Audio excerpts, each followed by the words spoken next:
Ride through the city like Brennan Schaub. I'm on a mission to get it all. Ride through the city like Brennan Schaub. If you ain't thick, please don't get involved. And now, Brandon Thick Boy Schaub. What's up, everybody? It is Monday morning. Fresh off the B-Day weekend. Thanks for all the lovely B-Day wishes. Your boy's getting older. It is what it is, man. Still the youngest of my crew, though. Still the young buck. Still wet behind the ears when it comes to my friends. I'm still the youngest, so that's fantastic. But thank you for all the B-Day wishes. Let's get to work, baby. Because, man, we had one hell of a freaking UFC card this past Saturday. I told you guys, I've said this right when the UFC announced it, London come off this whole COVID lockdown, just like all of us, but London especially was pretty locked down. When they announced that they were going to do this card, I thought it was going to be a pay-per-view.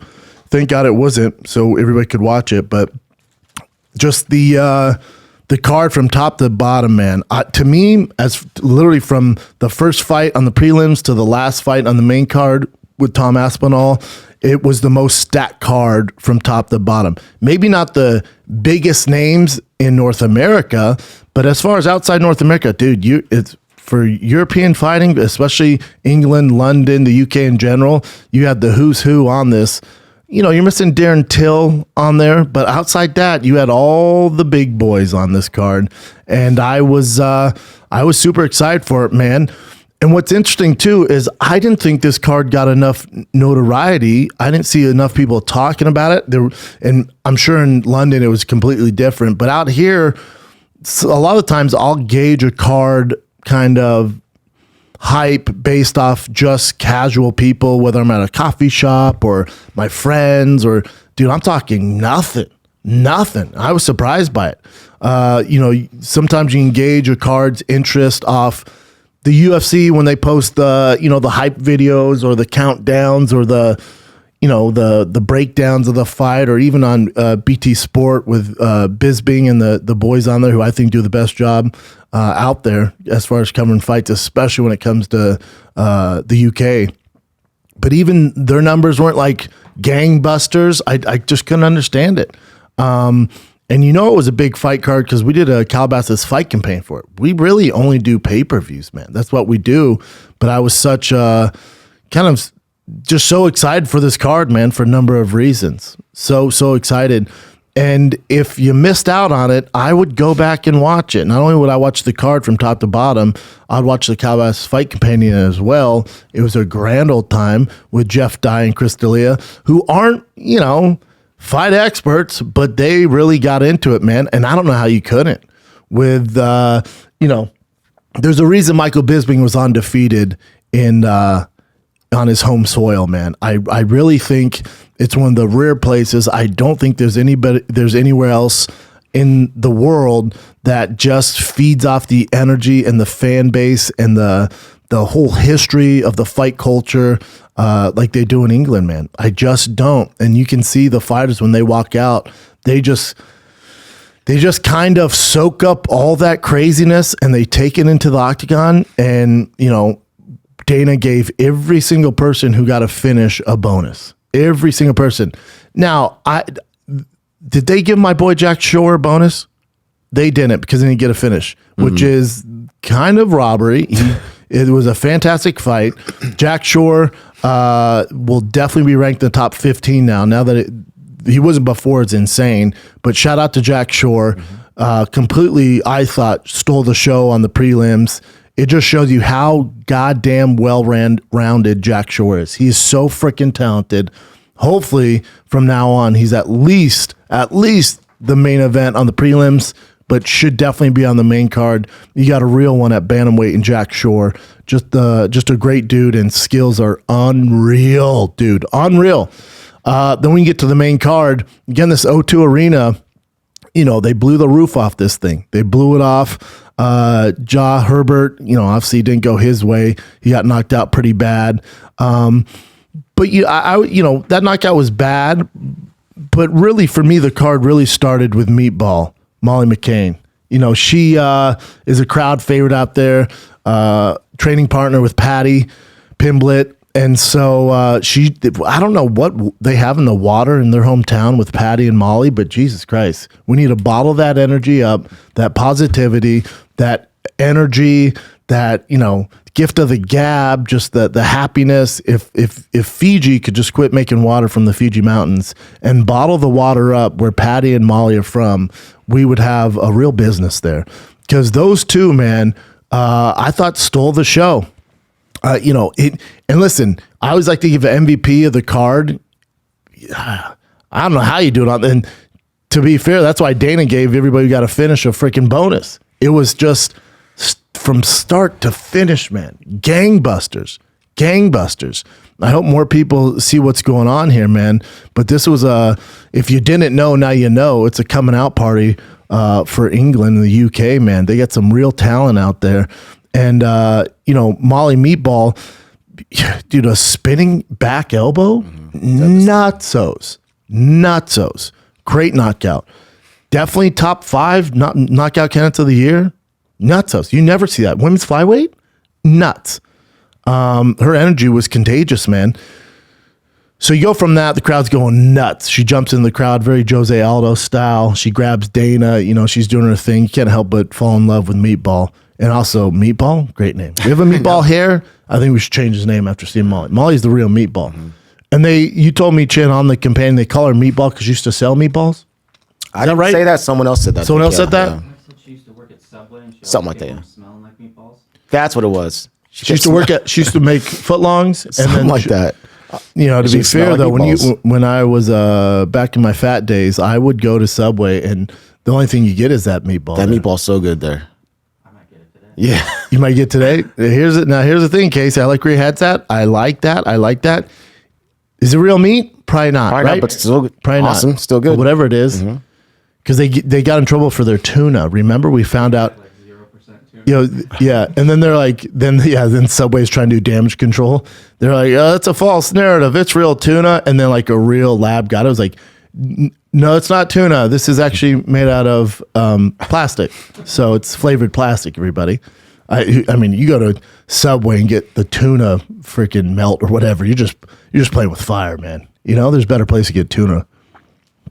It ain't Subway. Yeah, Subway's had their, I hate to go on around about Subway here, but they've, their marketing, right, started with Jared from Subway. Theo did go on a date with his sister. That is facts. He went on a date with Jared from Subway's sister. It didn't work out, surprisingly. But then, Jared was the big guy, got world famous because he just ate Subway sandwiches, supposedly. I guess we'll buy that. And then he lost a jagillion pounds. I think, I don't know, he was like 400 pounds or 300 pounds and then got down. And then he was the face of Subway, and he was basically the Oprah of Subway. And then, he did some bad he shit. did some bad stuff with kids, and then he is gone. Yep. He is gone, and Subway went, yowzers. So let's create a catchy phrase here, $5 foot longs. Remember that? That was lit. And then we found out, they had another marketing blunder that their tuna was plastic. So they're trying their best, man. I think Molly should be sponsored by Subway. You're looking for a fresh face. That's their thing. Fresh bread, fresh faces. Molly's a Subway alumni. She has all the energy. That'd be dope. Come up with the Molly, 6-inch sub. Meatball sub, yeah. The Molly, how they don't do it in their hometown is insane. How Subway's not knocking down her door is insane. When's the last time Subway had good news? That Jared stuff's just hanging over their head, man. And Molly completely changed that. Just spitballing ideas, Subway. I don't know what's going on with your business plan these days. I also don't know anybody who eats Subway, except for Casey and get a meatball today. And I hope he gets sick from it. Our boy Gunnar Nelson, who we always root for, got a win. He needed that. That was the only kind of, it wasn't a bad fight. It was the only, not knock your dick in the ground fight. The rest of them will blow your hair back. So it was Molly. The crowd went freaking nutsos. When Herbert lost, the crowd was sad, right? Because he's English, so he got knocked out pretty bad, really bad. So they're pretty quiet. And then Molly comes out and spinning elbow. The crowd goes nuts. She's a fan favorite. Gunnar Nelson comes out with Sato. It's a decision. Not a terrible fight. 30-26 across the board. Gunnar Nelson dominated. Had his back literally for about 40 years. And then, really the face of the card, the fresh face. That's the third time I said fresh face. I've never said that on the show before. But really the fresh face, the new wave of England fighting, the next in line to kind of be maybe their Conor McGregor, Paddy Pimblett was up.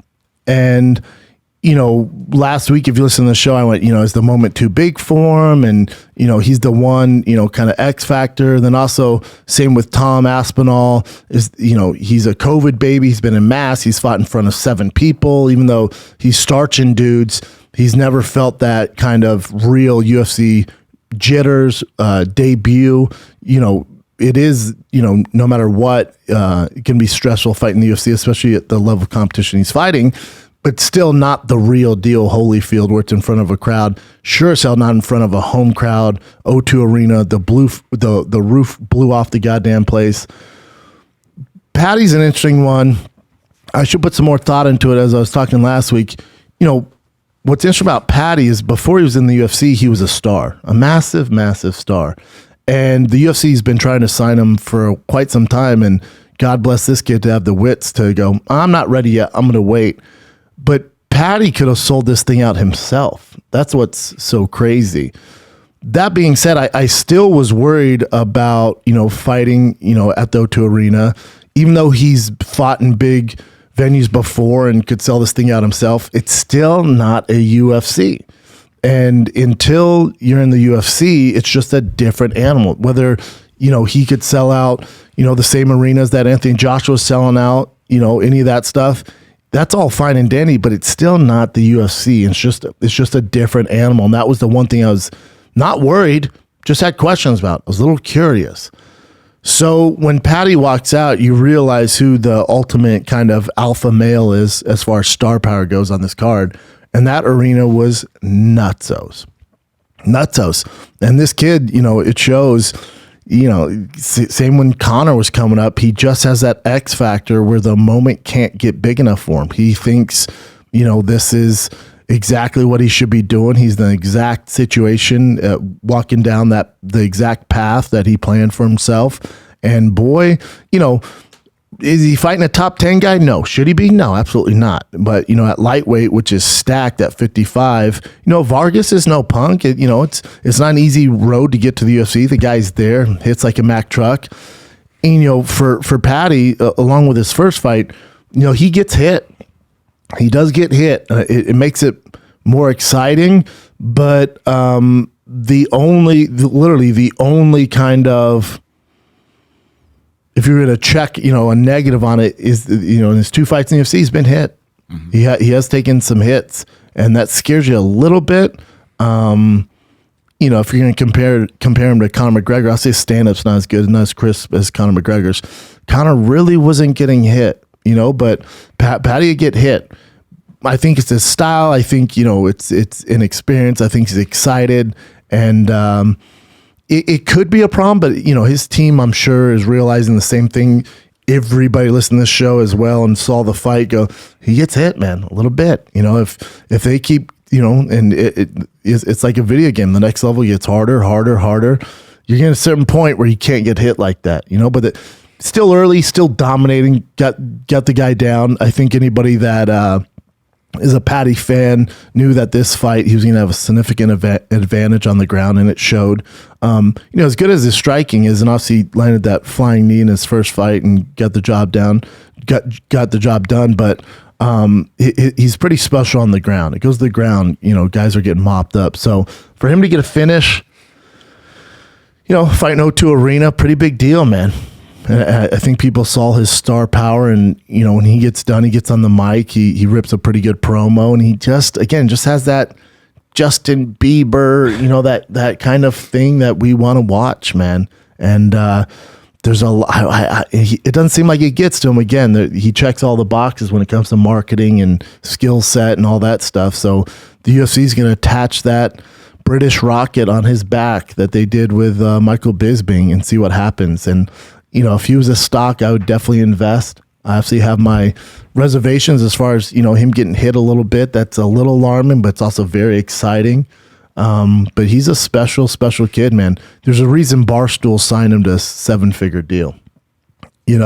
So I'm curious if Barstool did a bunch of content with him. I'm sure if you put money into him, but yeah, really, yeah, lead him to the fight. I didn't see anything, but man, I'd be all over him. Yeah, they didn't do shirts or anything. Nothing. Not that I saw. Oof, you do maybe lit ass shirts for Paddy. Yeah, yeah, but I think he's passing the test. It's gonna be interesting to see what they do for him next.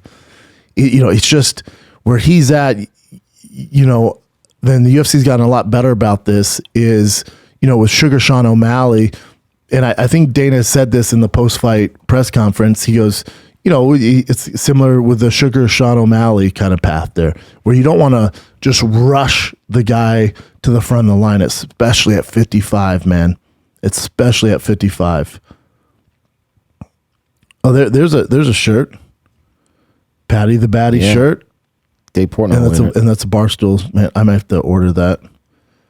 They have it on their site, Jen.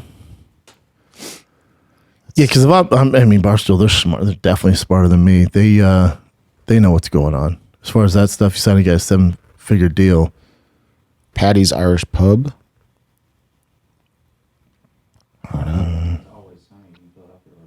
Oh, it's got to be right. They have more than that, though, right? If you type in Paddy Pimblett. Oh, they still have Call Her Daddy merch on there. Good for them. If you just type in Paddy, does anything coming up? Just that stuff. So I typed in his name and nothing. Type in just Paddy and see what happens. Not his last name. That's what happened. It was just this stuff. That's it, huh? Yeah. Man. That shirt's all right. I was really hoping for something better. I'm not going to lie to you, man. Maybe it's in the plans. Oh, I'm sure. But what's this? This is just... This Barstool posting about Paddy's. Let me see Barstool go react to it. Because you got to figure Barstool, again, it's investment for them. This guy loses. It's tough, man, especially this early on. This is them...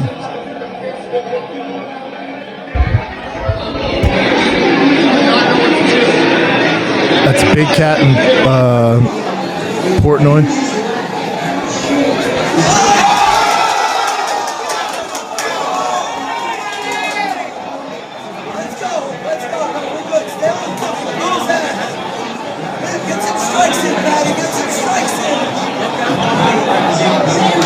I like the guy coaching on the right.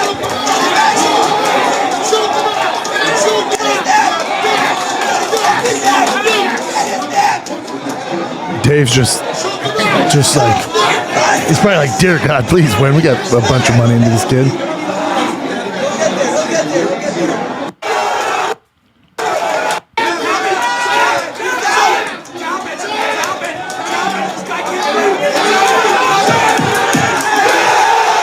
That's great. I love it.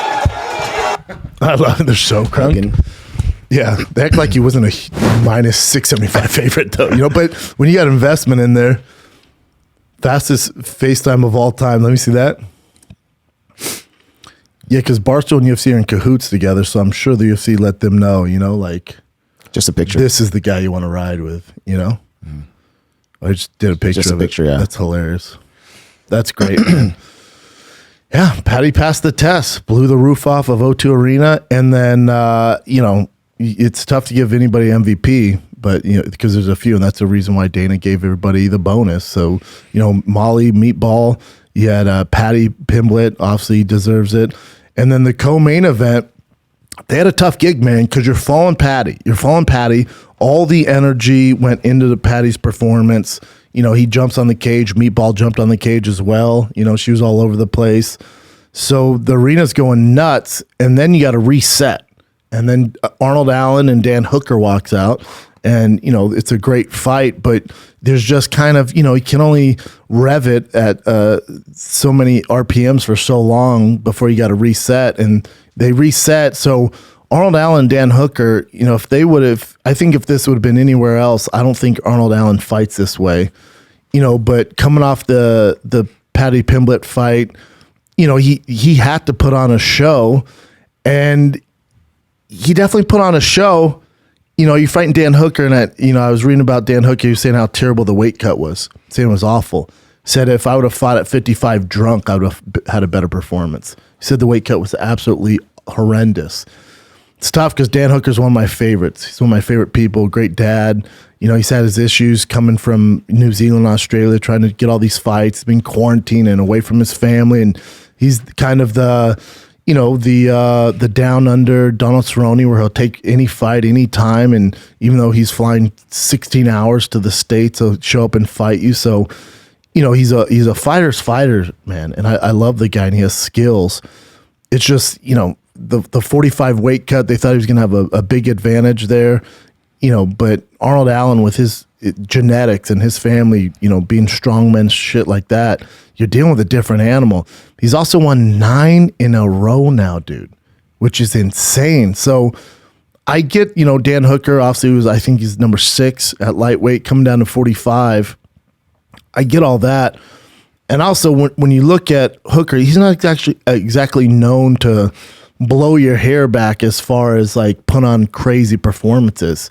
Again, this British crowd, man, brings out the best in everybody and forces you to kind of get out of your comfort zone, and you got to live up to the hype, and you're falling to Paddy Pimblett. So what's Arnold Allen do? Dude, these boys just started swinging, man. It was for sure fight of the night. They would have got a bonus no matter what Dana decided to do, but it was definitely fight of the night. And man, my heart sinks for Dan Hooker, but it was a tough night in the office fighting in O2 Arena against Arnold Allen, who's won at this point 8 in a row.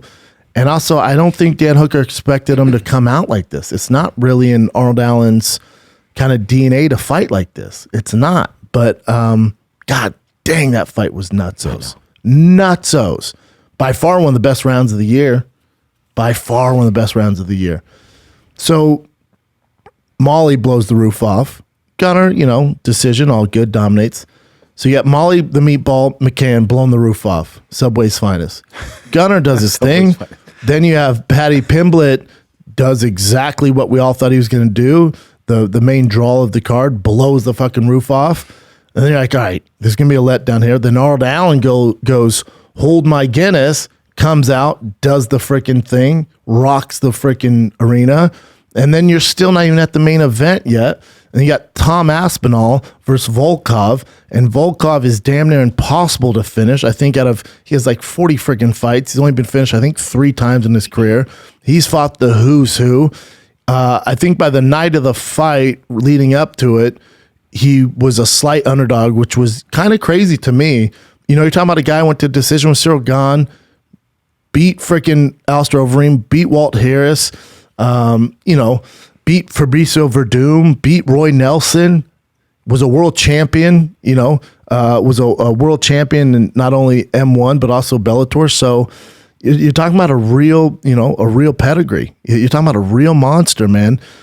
And to be honest, I have all the faith in Tom Aspinall, but you just don't know. And when Tom goes from fighting guys who are unranked and, only one guy out of the second round, but, he beat Andrei Arlovsky. That's very tough to do. But, Andrei Arlovsky's long in the tooth. So for Tom Aspinall to go from kind of not really fighting world beaters to jump into number 6, you get a little worried, You get a little worried. And, man, if you're a Tom Aspinall fan, or again, you're investing in stocks, you would put all of your money on Tom Aspinall to become world champ after seeing this. He completely dominated Volkov, more so than anybody I've ever seen. Has Volkov been knocked out? Sure. Derek Lewis knocked him out. Lost to Curtis Blaydes. Sure. Nobody dominated him in every aspect of mixed martial arts like Tom Aspinall. This for Tom Aspinall, and he says, I've dreamt of this since I was a kid. I belong here. Sure, I get all that. But you haven't beat anybody in the top 15. And now you get the number 6 guy in the world who's impossible to finish, and you completely mollywop him. Hand speed, light years different. Lighten him up on the feet. Taking him down at will. And then you take him down twice. You get him down, you choke him out with a straight armbar. He looks like a Frank Mir, part 2. He looks like a hybrid Frank Mir, man. The guy looked fucking phenomenal. And after watching that fight, what he did to Volkov, think about Volkov, man. Decision with Cyril Gane. Went to decision with Cyril Gane. So, I think Tom Aspinall is going to be ranked top 4 at this point. And he got on the mic and did exactly what he should have done. He gets on the mic and kind of calls his shot, which I don't think is really Tom Aspinall's thing. I do think it helps that Bisping's in there because, Bisping would call guys out. And Bisping's also a guy who, if it's Jon Anik or Rogan, they don't really go, what's next? Who do you want? Not really. Bisping, you're like, come on, man. Who's next? What's next for you? And it's not like he's pressuring him, but it's also like you got to answer the question. You feel some type of way, which I think he's the perfect guy for the job, especially at the O2 Arena with his legacy there. He did a great job. So with Tom Aspinall, it's like, what's next? And Tom had a plan. He called out Tai Tuivasa. In my head, I'm like, ooh, that's a fun one. I think Tai's number 3 now. And you look at the division, you got Stipe, Jon Jones. France had surgery. So France is out 9 months. So Stipe and Jon Jones, that's the fight that I think happens this summer. Who's next? Tai Tuivasa. I mean, you could have been like, well, let's see if Curtis Blaydes gets past, homeboy on Saturday. Daukaus. And what'd you say? Daukaus, yeah. Let's say if he gets past Philly's finest Daukaus on Saturday. If he does, I'd be interested in Curtis Blaydes. But that, don't get me wrong, I'd love to see Tom versus Curtis Blaydes because I do think Tom provides a number of issues for Curtis Blaydes. But as far as just pure entertainment and to get Tom to a title shot, it's a great move to call out Tai Tuivasa and kind of jump that front of the line. It's a great move just to jump up there. You get Tai Tuivasa. I absolutely love Tai Tuivasa. He's one of my favorite people I've had on the show. I've done a shoey with him. We ordered his shoe. Hey, Tai Tuivasa, the shipping, Bubba. Yeah, we ordered it. How long? 3 weeks ago? It's a long time. 3 weeks ago, Tai. What are we doing here, dude? Little customer service, man. It's been 3 weeks, Bubba. And it's supposed to come here, yeah? Yeah, to the studio. Well, we're trying to replace it with the Yeezy shoe, dog. So I love Tai. When I look at that fight, I know Tai beat Derek Lewis, and it's a great win for him. That was Tai's kind of jump into the upper echelon. But after seeing what Tom Aspinall did to Volkov, which nobody's been able to do, nobody, completely dominate him, I would assume Tai would be a underdog, probably a plus 200, plus 225 underdog against Tom Aspinall. And when you look at Tom and his footwork and his hand speed and his wrestling and his ground game, you guys, Cyril Gane, I like his chance against Cyril Gane even, man. I know it's insane to say, but I'd love to see John versus Stipe, and then Tom's right there. And boy, could England use a heavyweight champ. They've never had one. They've never had one in the UFC. He'd be the guy. Let's take a little break, guys, from chatting on the Schaub Show. We have a very special guest in Jon Anik coming right up. Before we chat with my brother from a more bald mother, Jon Anik, I got something to talk to you guys about. This episode of the Schaub Show is sponsored by BetterHelp. That's BetterHelp, H-E-L-P. Because listen, maybe there's something interfering with your happiness. It's preventing you from achieving your goals that you have for yourself, and you just can't get out of your own way. You don't know what's going on, man. You're just not happy. Well, that's where BetterHelp can help your booty out. They will assess your needs and match you with your own licensed professional therapist. Because you need professional help, man. You can only get so much advice from your friends and family. They're not professionals. If you're going to get your car fixed, you want your buddy fixing who has no idea about cars? No, you want to go to a professional, man. This is the same thing for your happiness. Talk with a professional. They know exactly what you need to do. You can start communicating in under 48 hours. It's not a crisis line. It's not self-help. It's professional therapy done securely online, all right? This service is available worldwide. All right? BetterHelp is committed to facilitating great therapeutic matches, so they make it easy and free to change therapists. If you're not feeling the one that they've given you, it's super easy to change your therapist. It's much more affordable than traditional offline therapy. Financial aid is also available. BetterHelp wants you to start living a happier life today. Try it out, man. Visit betterhelp.com/Schaub. That's BetterHelp, HELP/Schaub, SCHAUB. Join the over 2 million people who have taken charge of their mental health with the help of an experienced professional. In fact, so many people have been using BetterHelp, they're recruiting an additional therapist in all 50 states. I'm telling you, it's good stuff. It's good stuff. Work on your happiness, work on your goals. Let BetterHelp help you out. And they have a special offer for the Schaub Show listeners and viewers. You get 10% off your first month at betterhelp.com/Schaub. Last commercial, I promise. Then we're going to jump into the juicy convo with Jon Anik. Because listen, the world is back and booming, man. The cities are back. Your boy's on tour. There's no more half capacity. We're doing it, man. You got back-to-back meetings. You're back to the hustle, the rat race. You got errands to run. You got chores to take care of. You got kids. You're dropping off at school. You're trying to get everything done. All right? You need a little help sometimes with DoorDash. You can get dinner, household essentials, everything on your grocery list, all delivered right to your door. Take the guesswork out, man. Don't try to pack all that in and do it yourself. DoorDash got you covered. Get what you want right now, right to your door with DoorDash. Along with the restaurants you love, you can now get groceries and other essential items delivered with DoorDash. Get drinks, snackies, other household items in under a freaking hour.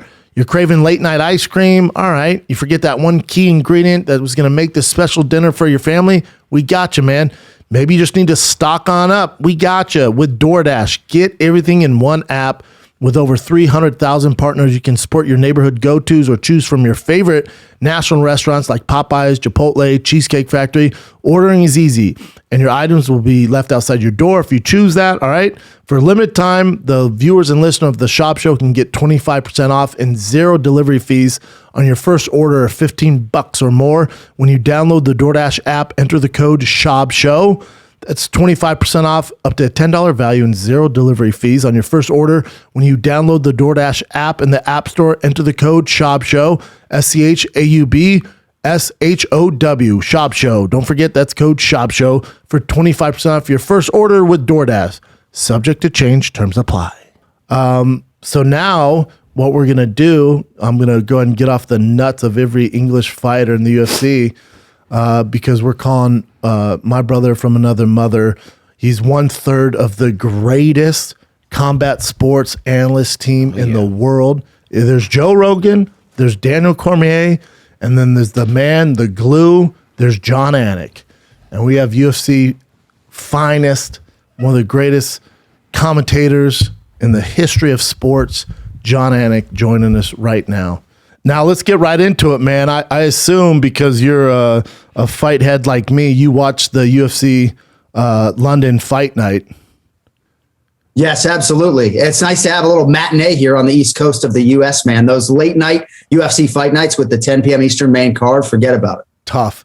Man, I going into the fight, I couldn't understand, and maybe you have a different perspective on it, but to me, especially for a free card, I mean, best card of the year from top to bottom as far as matchup wise, excitement.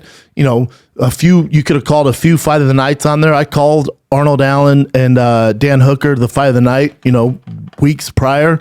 I just felt like this card wasn't getting the traction it should get, especially for being a free card. And you watch the card, literally, I'm a psychopath. I watch from the prelims to the main event.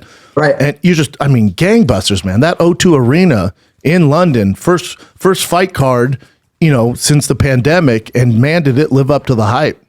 Yeah, I think you set it up beautifully, and I think it was a combination of all of those factors, right? The first time being in London for 3 years, you had all sorts of finishes, and I think oftentimes when people talk about card of the year, they're not looking for decisions, right? So obviously you had 9 finishes of the 12 total fights, and Certainly, you could say it was regional star power or European star power in some respect, but a lot of this is just flat out UFC star power. I mean, when you forecast the future for guys like Arnold Allen and Paddy Pimblett and certainly Tom Aspinall, whom we'll get to, these are UFC stars, whether they're competing in London or not, and now getting ready to go to Columbus, Ohio, as a proud American, I'm just hoping that the Ohio folks can make some noise, because that's a tough act to follow. The toughest act to follow. God. Listen, I love Columbus, Ohio, but I don't know if you're going to get the same reaction, my man. I hope you do, but I don't think you're going to get the same reaction, from the crowd as a Molly Meatball walkout or a Paddy walkout, or even Tom Aspinall, Arnold Allen. It was just, the perfect storm. Are you as high on Paddy as the rest of the world? Do you see a lot of kind of, I don't know, I guess it's fair to say a little bit of splash of Conor McGregor-ish, Yeah, I mean, I thought Michael Bisping put it well on the broadcast insofar as he kind of carries you beginning, middle to end, right? He can handle all the pre-fight stuff. He's exciting as a fighter. He has a lot of finishing skills. He's a good grappler. He's got a lot of power on the feet. I mean, I think he's probably number 35 in the world at lightweight right now. Like, how do you think a matchup with Jalen Turner goes right now, for example? And Jalen Turner is 6'3", and not even in the top 20 right now necessarily, right? So there's a lot of work to be done for Paddy Pimblett, but I think he's in the best promotion in the world to handle his matchmaking process, to handle his developmental process. I'm certainly bullish on Paddy in terms of his future as a UFC star and his ability to contend. But I think my thesis statement in terms of his championship ceiling is that he's probably in the wrong division, competing in his natural weight class at 155 pounds. I just don't know how that's going to happen in the next 3 or 4 years, but power to him. I thought he handled fight week beautifully, and largely that fight he handled well. And I'm excited for the next one, as I know the masses are as well. Yeah. And, there's a thing, especially in our sport, where, guys want to see, fans want to see these guys fight the top 10 right away. And, it's such a disservice to the fighter. And what I think is the UFC's kind of learned from that. They catapulted Darren Till to the front. It's been a tough go, So I do think he'll bounce back. But, when Conor was coming into it, it was a different lay of the land. Where Paddy's at 55, that's what we did at Calabas Fight Companion, and I did it with two comics, D'Elia and Jeff Dye, and they don't know the game. They're like, dude, we want to see him Dustin Poirier. I'm like, whoa. No, you don't understand, man. This kid, it's a marathon. This is not a sprint. It will be such a disservice if they catapult him. Even to fight a guy in the top 25 right now would not be fair to him. He's just... His star power and the entertainment value, top 5. Yeah. But as far as his career, and the kudos to the UFC and Dana White especially, what they're doing with Sugar Sean O'Malley is how you should be treating these guys. Boxing does it really well, where they bring them up, the right way. Let this kid grow into whatever he's going to be. But what you don't is want to hinder the process and toss him to the wolves, man. Right. Yeah, you want to give him good stylistic challenges at the right progressing points in his career. And it's not as though the UFC has been perfect in this situation. I would go back to Jared Cannonier, who fought Glover Teixeira very early on in his UFC career. And I remember texting with my friend, UFC Hall of Famer Joe Silva, who had since left the company.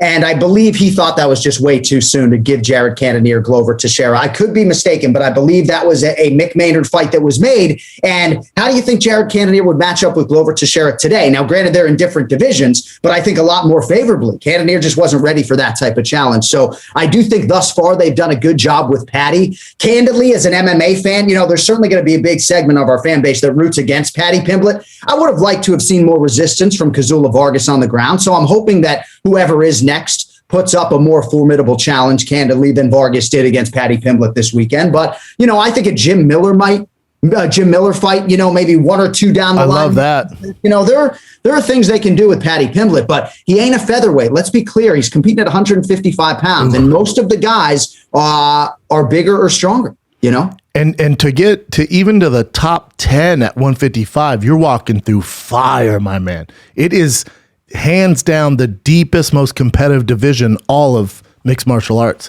55 in the UFC, you're walking through fire, man. So he has a tough task in front of him. The only kind of caveat, again, I'm not being negative on Paddy. I do think he's the real deal. But if you watch his first debut fight in the UFC and you watch this fight, he does get hit, where it makes it exciting, but there's going to be a certain level. And I was saying this before he came on to the guys here. He does get hit. You know, he has been hit in both fights. It's a little alarming. You know, if we want to compare him to Conor, clearly not the expert on the feet as Conor was, and not as elusive and kind of creative as Conor. But if you remember, Conor coming up really didn't get hit, man. And Paddy will get hit. It's entertaining. I like it. But if you're, if Paddy's this, the stock that you're investing in, it's the one caveat, and I'm sure his team knows that too. Like, hey, man, there's become a time where we don't want to have this firefight where we're getting hit. Some of these more experienced guys are really going to take advantage of that. No, that's the truth. And as a former pro fighter, obviously you can speak to this. Some guys prioritize defense and they sort of try to turn that defense into offense. Look at a guy like Dominic Cruz. He treats your fists as if they're swords, right? That they're going to literally cut his head off. And then he tries to sort of turn that movement and that defense into his own offense. Kenny Florian has long said on our podcast that striking defense is kind of a lost art across the board in modern day mixed martial arts. I mean, Dan Hooker, I think, is a guy who's a good example of somebody who he can take a shot, but now he's going to have to go back to the drawing board having lost 4 of 5, and he's going to have to raise his guard and prioritize defense a little bit. I think the good news for Paddy is that, when you can get touched and win, that's a good thing. And I do think he'll learn from that. He certainly hears the noise when it comes to that, but I do think he has to prioritize that because all it takes is one shot in this sport, and the whole narrative, the whole pendulum, the whole career trajectory swings with one left hand. But yeah, I mean, that's the only red flag I see right now. He seems to have the right work ethic, the right discipline, the right people around him. A lot of good early signs for Paddy Pimblett for sure. And that, again, before you come on, I was saying Arnold Allen had a tough task against Dan Hooker. Obviously, Dan Hooker, taller, rangier guy, cutting down to 45. And Dan Hooker mentioned how terrible the weight cut was for him. He said, I'd been better off being drunk fighting at 55. I would have felt better and probably would have done better, which is hilarious. And I love Dan Hooker, but it's a tough task against Arnold Allen, who's won 8 in a row. He's coming in there to fight Dan Hooker. So, there's kind of this, Paddy's the draw. Paddy was by far the biggest star on the card. He's the one everyone's waiting for. He walks out. There's this huge reaction. He also gets the job done. The crowd's going nuts. Molly Meatball comes out. They're jumping on the cage. It's all this stuff. And then you got to reset, man. And Arnold Allen has to walk out fighting this monster, Dan Hooker. Right. And I was like, all right, this is probably a decision. It's going to be, and dude, I don't know if it's the British fans, the O2 Arena, whatever. Arnold Allen just goes, forget this noise. I was like, you think that was a show? Peep this. Right. And just delivers 5 a night, dude. One of the best rounds of the year. And it is crazy, the juxtaposition right between him and the Liverpudlians, right? Like Arnold Allen walks out. He's like a certified public accountant. He's coming out to We Will Rock You, Yeah. I mean, like he should have been born in the 1960s and then obviously puts on an absolute show. But he's kind of fallen under the radar. And I think it kind of dovetails with what we were talking about earlier in terms of his career progression. The UFC has handled him really well. There were times where he was in close fights and you wonder kind of what do we have here? And then he wasn't putting guys away. Now, all of a sudden you look up, he's won 9 in a row. He's undefeated in the UFC, and systematically he's passing these challenges at the right time. And it seems to me, even the Bostonian in me right now, that he's ready for Calvin Kattar in a main event. That was the fight he called for. And, I'm happy for Firas Zahabi. And I know I'm kind of going off on a different direction here, but, he has had some missteps with other guys. Maybe guys haven't, fully realized their potential under him. Even Rory McDonald or Nasrat Haqparast or other guys. And now I really feel like he has a guy in Arnold Allen whose ceiling in the UFC is championship. He's going to get a title eliminator next. And, I really thought it was important for him to shine and to, as trite as it sounds, like win with style points on a show that he was losing the spotlight to several fighters on the prelims. So I thought he couldn't have maximized the showcase anymore. Yeah, boy, did he answer the call. And, one of the downsides of doing the fight campaign shows is I don't hear the audio. I don't hear you guys talk because I usually just do pay-per-view events. So it's usually you, Rogan, and DC, which before he came on, I think is the greatest combat sports analyst team that's ever, walked this earth. You guys are my favorite, but I can't hear your guys commentating. That's the one downside of doing the show. So I in my head, and I'm not on social media really. So you tell me call out Calvin Kattar. I'm like, oh my God, that's a freaking fight, dude. That is a ridiculous fight. Yeah, it makes sense. And it's funny you say that because sometimes when I'm watching at home, I might be, in my son's bedroom as he's falling asleep and I'm watching on mute without the commentators. And sometimes I'll find myself watching a fight and I'm thinking, man, are they calling this as if it's like the best round of the year? Because sitting here, half baked in my son's bedroom, it looks like it's 2022,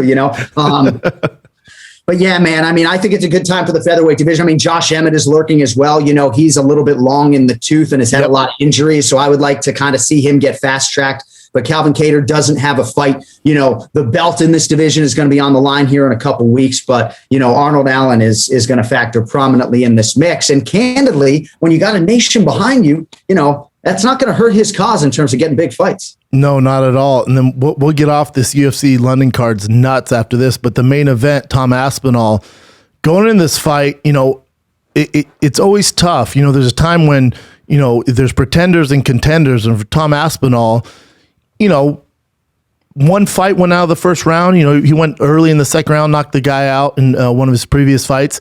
But he hasn't been a world beater. He hasn't been just fighting the tip of the spear guys. So I found it interesting. The UFC goes, oh, you're starching everybody?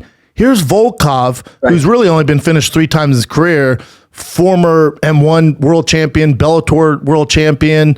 He went to a decision against Cyril Gane. The guy's a tough customer, man. You want to knock everybody out? Here's Volkov in O2 Arena, dude. And also, Tom Aspinall is a COVID baby, so he's been fighting in front of 15 people. So we talk about UFC jitters, and he's never experienced that. So my only caveat going into the fight was like, huge Tom fan. It's a lot to bite off, man. Volkov in O2 Arena, he's fought there before. He's beat Verdum. He's beat Overeem. He's impossible to finish. Here's Tom Aspinall. Here's your moment, dude. And there was so much on the table for Tom. And my God, did this dude just completely dominate and get an A+ on his report card for his introduction into the top 5 into the UFC heavyweight division. Yeah, man. No, again, you set it up well. He literally changed his life that night. Even if he loses his next fight, he has put himself just on a totally different level with that performance. Now, Aspinall was the underdog when it opened. And just because he's the younger, fresher, faster, more prime fighter, I was surprised by that. He did close as the favorite. Yep. I just feel like there aren't a lot of points of comparison for Tom Aspinall in the heavyweight division right now. And as a former heavyweight yourself with submission skills, perhaps you're the guy who can speak to this better than anyone. Some people have compared him to Frank Mir. I think he's a little bigger than Frank Mir. I think he's faster than Frank Mir. Maybe he's not as good with his offensive submissions quite yet as Frank Mir in a mixed martial arts setting, But where's the point of comparison in modern day MMA, the heavyweight right now with the offensive submission skill set that Tom Aspinall does? Like Curtis Blaydes is headlining this weekend. He'll maul the shit out of Alexander Volkov for 25 minutes, Correct. But he can't necessarily find a submission to save his life. And I love Curtis, but when I factored that into the handicap, I just thought Tom Aspinall had a lot of ways to win.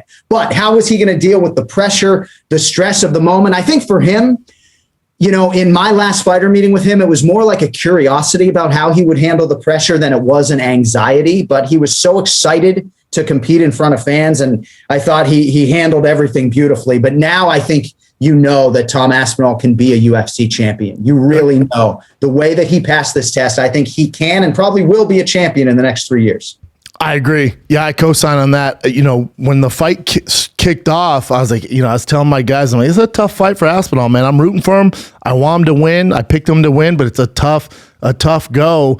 And then within the first 45 seconds, when I saw the hand speed and the difference in the quickness of Tom and his athletic ability, I went, oh, Tom, this isn't getting out of the first round. And they're like, what? You can tell? I'm like, yeah, man, Volkov's in a world of problems here. This isn't going to end well for Volkov. So, I just thought it was a coming out party for Tom if the fans weren't familiar with him. And, and he gets on the mic and, I was telling the guys before he came on, when Bisping's in there doing the in the ring, in the octagon, interviews, Bisping was a guy who was never shy. He would call his shots, and I think he kind of brings that same energy to the fighters, and they feel like, all right, here's Bisping, and especially in O2 Arena, he's had some historical fights there, so I feel like they kind of take on a bit of his kind of character there, and they're calling guys out. Tom was ready to go, man, calls out Tai Tuivasa, and in my head, I'm like, oh my God, when I didn't think this guy could nail the night any better, he calls out the perfect opponent, the number 3 heavyweight in the world, Tai Tuivasa. And I would assume, and you're a betting man like me, I would assume on the odds, Tom's a favorite in that fight, man. Yeah, no. And again, I think you're hitting on an interesting point that I hadn't thought of in terms of people feeding off of Michael Bisping's energy. Because as I've told you before, from the time I first went in there to do my first post-fight interview in 2012, Joe Silva said to me, hey, don't be afraid to go in there and do my job for me. If they make a call out that makes sense, I will literally give them that fight. And obviously, increasingly, you've seen us with a microphone point fighters in that direction. But I do think you've hit on something there that I hadn't thought of, that they are feeding off of Bisping's energy.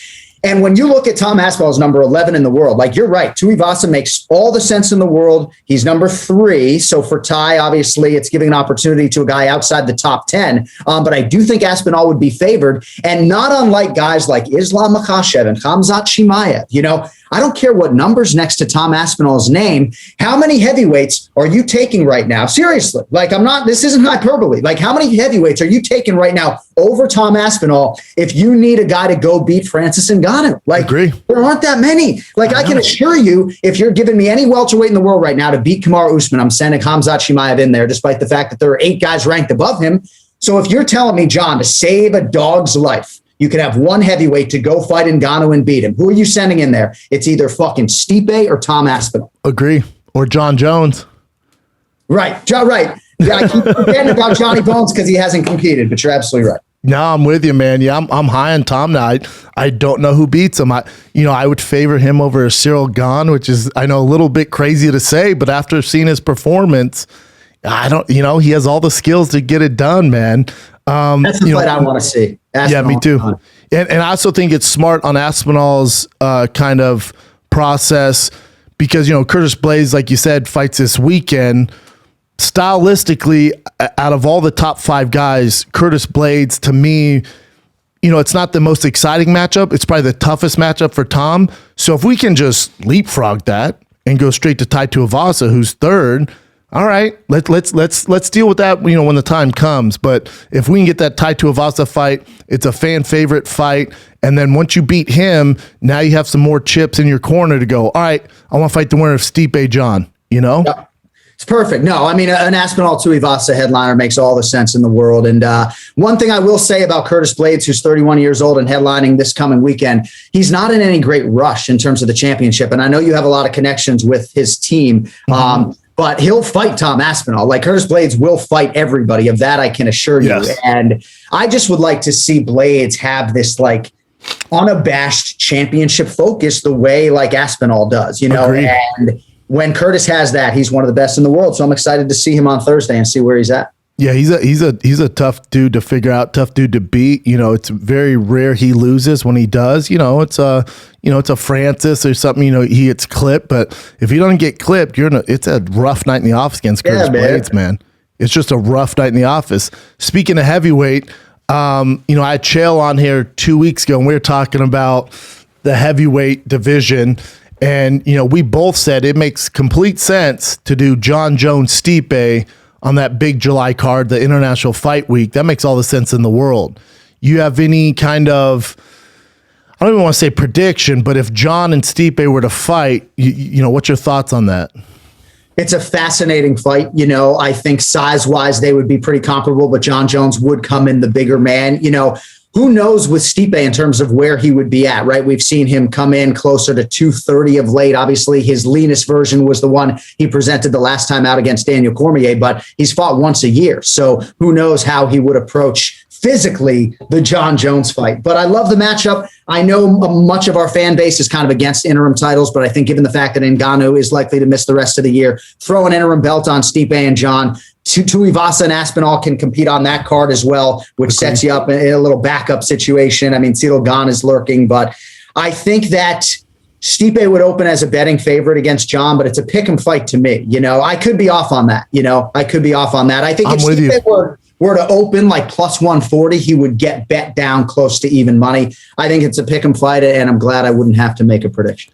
Me too. Yeah, I think it's a pick 'em fight because, again, to your point, there's a lot of X factors there. What's Stipe going to come in as? Jon, we haven't seen at heavyweight. So, the odds makers, they really don't know either. So it's a pick 'em fight. I do think Stipe will be slightly favored just with his history in the heavyweight division.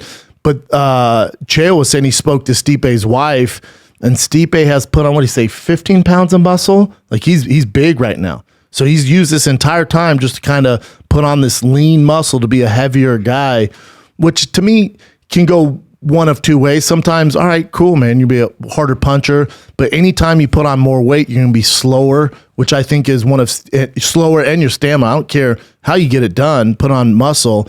There's no way you put on muscle and you get better cardio. They just don't go hand in hand. Right. So I think that's one of Stipe's biggest assets is his cardio. So I'm a little alarmed when I hear he's put on weight.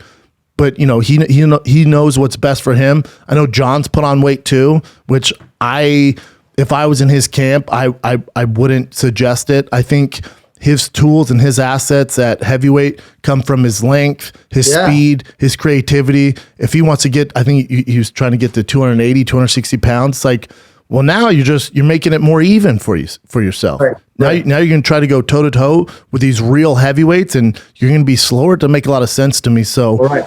There's so many X factors going that fight. I just want to get announced so we can just look forward to that, man. I'm with you. And I think for Stipe, it does make sense, matchup wise with Francis Ngannou as the champion to probably be a bigger heavyweight. I do believe, though, his best version is the 230-pound one that moves exceedingly well, the guy that faced Daniel Cormier. It's interesting, too, to talk to a guy like Derek Lewis, who isn't really in the championship mix right now, even though he's highly ranked. He has said, like, if he's going to be a heavyweight champion, he's got to lose 45 pounds, like, before he even begins his championship training camp. Like, he believes the championship version of Derek Lewis is 225, 230. And largely, I think, for Jon Jones at heavyweight, that's much more the wheelhouse than building up to 270 and cutting down, They see Greg Hardy show up for fight week, 291 pounds. It's like, bro, what are you doing? You're going to get cut, Yeah, that's what happened, right? But and more power to them. If their team and them want to figure it out and put on weight or lose weight, I just think being the leanest, best possible shape, your power is going to be there. But taking away your speed advantage, whether it's Jon or Stipe, is not the way to handle it. But they're going to figure it out. Have you heard the rumblings? We're just going to cover everything because I haven't talked in a while. You've heard the rumblings of Conor calling out Kamaru Usman?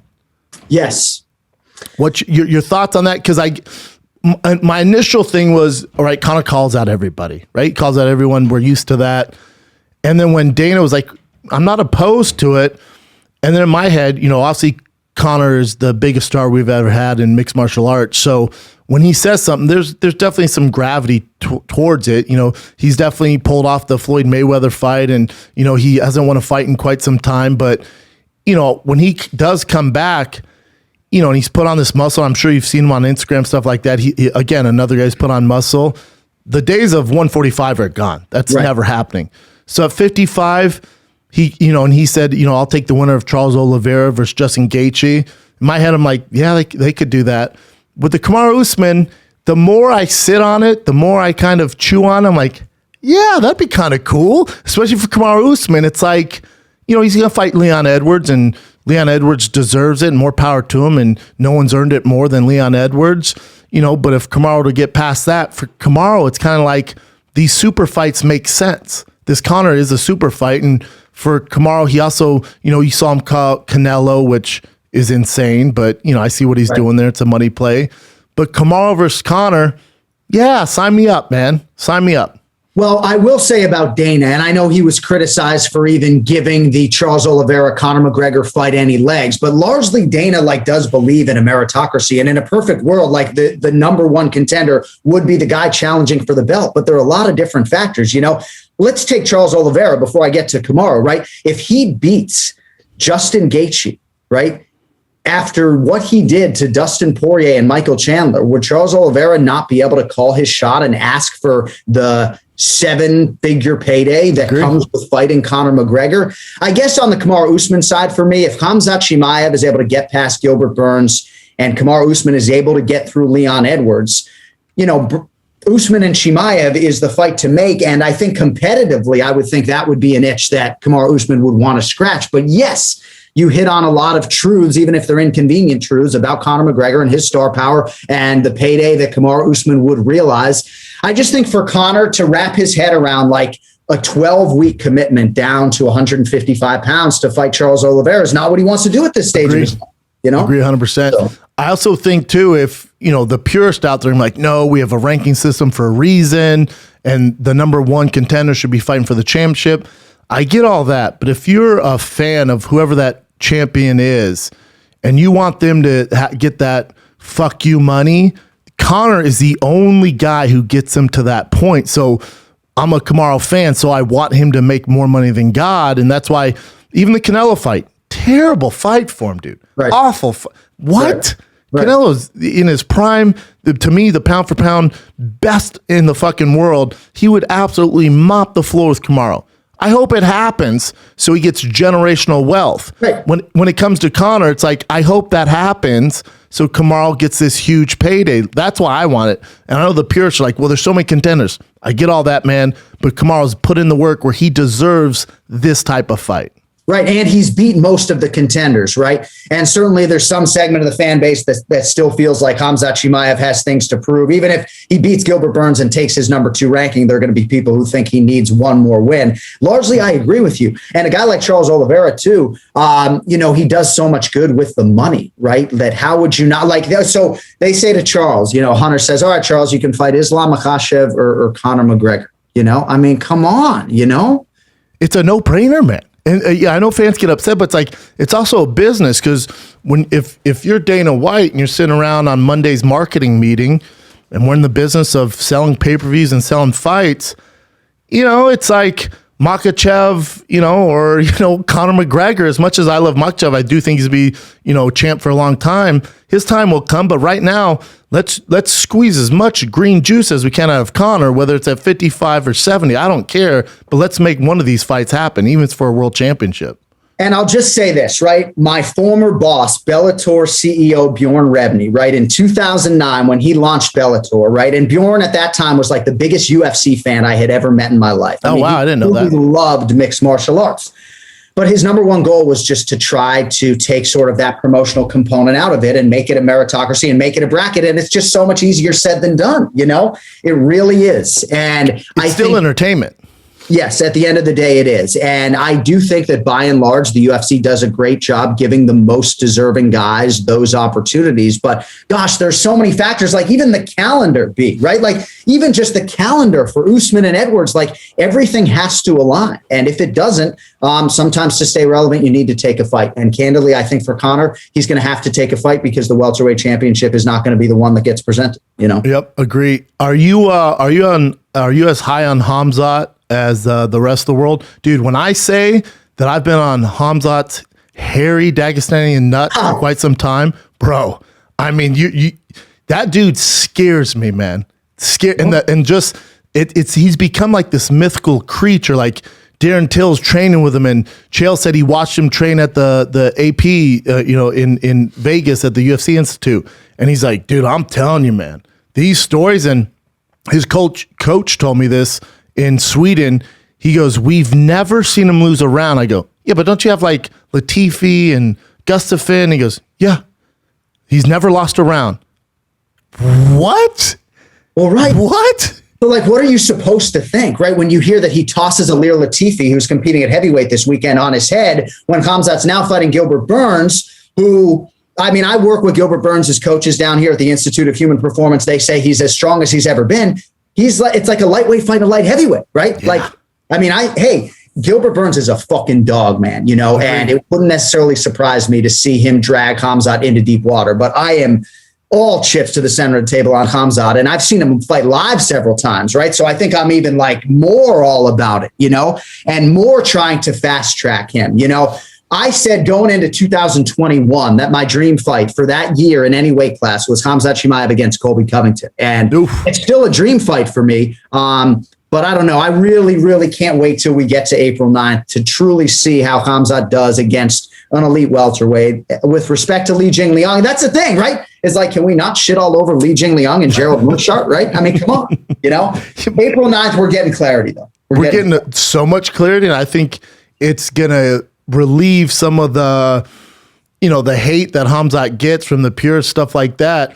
And when I heard the Gilbert Burns matchup, and I was training with Gilbert at the Black Zillions in Florida when I was getting ready to fight Nogueira in Brazil. And he was just getting into MMA, but he was the jiu-jitsu coach. And he is the nicest guy you've ever met. He's like such a sweet human being. I absolutely love Gilbert. And this is no shade on Gilbert because he's one of the top 5 in the world for a reason. He did rock Kamaru Usman. He's a savage. I don't see in any facet that he beats Khamzat. That's how positive I am of Khamzat being like the next freaking thing, man. Yeah. I mean, we are aligned. I think a lot of these divisions have like a boogeyman right now, whether it's Khamzat Chimaev or Islam Makhachev. Merab Dvalishvili is not as skilled as those guys, but he's a guy at bantamweight who's in the top 6, who I think most of the strikers in that division are going to try to avoid. Gilbert's the man. And I think his biggest asset going into that fight is that he has all the self-belief in the world. And it's not as though he doesn't agree with the superlatives about Khamzat Chimaev. He just thinks he's better and he's going to beat him, and I love that about Gilbert. But man, it's like, this guy was in there and getting knocked out by Dan Hooker in 2018, with all due respect. I just see this candidly, Brendan, as 2 guys in different weight classes, and my concern with Chimaev long-term was, can he make 71 consistently? And it actually looks like he's going to be able to do that, so... And to your point too, like one of the fights you want to see most is Colby versus Khamzat. I think there's a world, because to me, nothing is better than a fighter's come up. Like when they're just starting to go through the rankings and there's kind of that weird mystery, like, can they pass this test? Can they do this? There's nothing more exciting in sports than watching an actual contender become a world champion when they pass those tests. Like Conor McGregor, his come up was insane, dude. And that's why I'm such a big ride or die Conor McGregor fan. His antics outside the octagon, it's getting a little crazy. I still defend the guy. But the come up of these superstars, there's nothing better. So for Khamzat, I would like to see him fight Kamaru. And again, I might be in this weird Khamzat trance. I just don't see Kamaru beating him, which is insane. He's the pound for pound number 1 guy on the roster in the UFC. But if he beats Gilbert and let's say he mollywops him the first round, which could happen, I still don't think he goes straight to Kamaru. I think you give him the Colby fight. If he gets out there uninjured, then we go Colby, and then it's very clear who's next for Kamaru if you were to get past Leon Edwards. Yeah. No, I think that makes all the sense in the world. I mean, like, think about Khamzat Chimaev in there with like Yuri Prochazka or Glover Teixeira. Like those aren't like huge mismatches necessarily. And we're talking about the elite 205 pounders, 35 pounds up, so I'm excited to see him toe to toe with Gilbert Burns, like in the octagon on Saturday night, not necessarily in the lead up, but like once they've rehydrated, what do those 2 guys look like? What do they weigh in at? Does Gilbert Burns reweigh at, 78 and Khamzat at like 202? I mean, so yeah, I mean, I think an Usman fight has the potential to just be an absolute bloodbath war, just one of the most exhausting nights of both of those men's professional lives. But it's exciting, man. It's like, it's always interesting when people say, where are the superstars? And it's like, dude, they're always coming. I remember a few years ago, it's like, well, maybe this guy Adesanya can take the torch, and sure as shit, he took it. You know what I mean? So like, there's always new superstars. And you're right. Like the most special part of the job for me, without question, is the come up. Like people ask me, what's the best fight you've ever called? And it's more about the moments when Jan Blachowicz breaks through for Poland and becomes a first-time champion, or Teixeira or Charles Oliveira, the progression to become a UFC champion. And I think that's why like Tom Aspinall's performance put me in such a good mood. Me too. It very much sort of, seems like we're watching a guy, en route to greatness. Made my night. And I think we'll get off Khamzat after this. I do think there's a world where Khamzat could get the 170-pound world championship. And also, we've just talked about how big he is. Him versus Izzy, that's not too far off, man. Yeah. That could happen in this weird world of the UFC that we live in. Yeah, the one thing that I find most interesting about Chimaev is that he wants to be fighting a lot more often than he is being allowed to compete. And that's twofold, right? Part of it is because it's hard to get people to fight him, but it's also because Andreas Michael and the coaches at his gym, like, they want him to be clear intention. They don't want him flirting with middleweight super fights every other week. They want him focused on welterweight title contention. And sometimes that's going to mean sitting for 6 or 8 months. But you can be sure, like, if he beats Gilbert Burns on April 9th, like, he ain't going to take the rest of the year off waiting for the winner between Kamaru Usman and Leon Edwards. Like, dude wants to fight. And as you know, when you get to the elite levels, like, you can't just fight every few weeks. No, so I think they're going to have to figure out that navigation. Yeah, that's why, and to your point too, I suggested a Colby Covington fight to close the year out. Keep him active. Let him take out these big dogs. That's a great fight. Before I get you out of here, with when Rogan missed the pay-per-view, how was that for you? Because again, I think what makes you, Rogan, and DC special, it's similar, and I'm not saying we have the same jobs in any capacity. On the last companion, we talked about octopus for 30 minutes. But with what you guys do and all the research and all that, what makes you guys hands down the best to ever do it is there's this companionship. It's friendship. You guys have fun. You guys know exactly, you don't talk over each other. You set each other up. It's like this friendship that I think shows on the broadcast, which, sometimes it's just a job, and you have your play-by-play, you have your color commentator, and then the guys do their thing. It's great. There's nothing wrong with that. But when the three of you get together, there's this weird kind of chemistry that I think everybody vibes with. So when you take that out and, you put in Bisping, who's fantastic, he's amazing. I think he's, definitely going to be the face of the UFC as far as commentating goes. If Rogan were to ever stepped out, he's the next guy in line. But it has to be a little hard for you, right? Like going through that dynamic and that drama and stuff like that. Yeah, I mean, and I appreciate everything you say sincerely. And I do think the reason your content does so well is because it's relatable and people just enjoy every one of these dynamics that you have wisely put yourself in. But yeah, it looked like Joe was going to work the show. So I was massively disappointed when he decided that he wasn't going to work the show. And candidly, he's as selfless as it gets. That's the thing, right? It's like he took himself out of that show because every single time he would have gone to the octagon, they would have been chanting for Joe Rogan. Every single fighter who the focus is supposed to be on would have got on the mic and put Joe over. And he just didn't want to, I think, be a distraction and be the center of attention. But there's just a special dynamic to that broadcast booth when he is there. And, he's as irreplaceable as it gets in a broadcasting field in which we are all replaceable. There's just not another Joe Rogan walking through that door. And even though I have said at long last that I think that he will outlast me in the UFC broadcast booth, like I think he's a lifer. I think he'll do that job forever. Ooh, I don't think so. Well, we'll see. We'll see. I guess I just see him on fight night, and I just see the joy that it brings him. And of all the things that he has his toe in, I think that he just gets so much joy from it. But I could be wrong. I just could never imagine UFC pay-per-views without him. And obviously there's just a special component that he brings to that booth that nobody else can really bring. So yeah, it was a tough fight week, but I had never been so excited to give him a hug in my life, obviously, when he was back with us a couple of weeks ago. And obviously we're thankful to have him in Jayville here in a few weeks, man. Yeah, and I feel like when I see the three of you together, it has that big fight energy. When I see the three of you, I'm like, oh, this is a big boy card. Let's go, man. Well, thank you. It's just the three of you guys, man. Yeah, it's great. It's crazy to think we've been doing it now for 5 years. I remember when I called my first fight with Joe 10 years ago in 2012 on short notice because Goldie couldn't make it for whatever reason. And now I was looking today to see the last time we were in Columbus, Ohio. And it's like, man, we've been doing these pay-per-views 5.5 years together. And, I just want those guys to have fun and be loose. And hopefully we succeed more than we fail. Oh, man, you guys have been crushing. Also, DC's such a special dude. Me and DC did this Super Bowl companion on Thick Boy.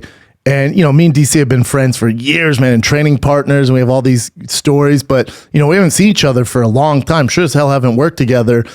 But it's just like he just such a, open-minded, like fun dude. So me and him are laughing nonstop doing this freaking broadcast, man. I mean, just could not stop laughing, man. he's just like a guy's. It's like you're in the locker room, and DC's the funniest guy in the locker room, man. No, it's true, man. I mean, he's probably the most naturally gifted broadcaster that I've ever worked with. You know, the first time I saw him on television in 2011, I was in the delivery room with my wife, and it was the first ESPN MMA live show that I ever missed. And Daniel was doing his first like national TV show.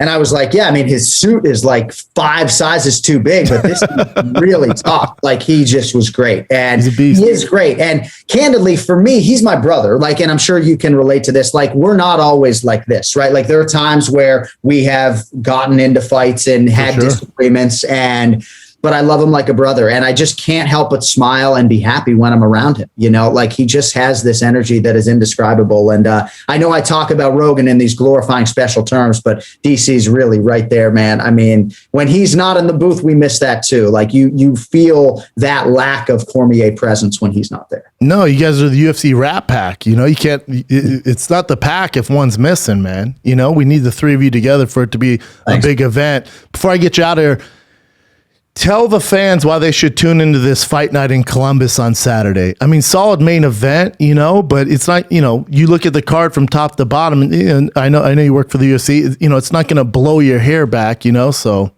Yeah, I mean, certainly the main event, I think, has been heightened by what Tom Aspinall did last week. And I'm not sure if Curtis Blaydes and Chris Daukaus would sort of subscribe to that line of thinking, but if they're watching the Schaub show, like, let's fucking go, boys, right? You saw what the number 11 guy did last week, you know, huge opportunity now to do something just as special, you know? So I'm excited for that. And obviously Matt Brown, you know, hasn't competed in Ohio since his win over Eric Silva in a main event in Cincinnati in 2014. Right. I mean, he's 41 years old, and I mean, I don't know that anybody sort of can, you know, light up the Ohio crowd quite like Matt Brown. So I'm excited that he's healthy and he's on the main card. Max Griffin and Neil Magny got a big flyweight eliminator with Askar Askarov and Kai Kara-France. So yeah, I mean, the UFC cuts my check, so I can get excited about, you know, the worst UFC fight night of the year. But this is certainly not that, and I'm excited to get to Columbus, man. Well, I love it, man. Good luck out there, and we'll be watching. I think I'll be on the road in Chicago, but I have the fights on in the back.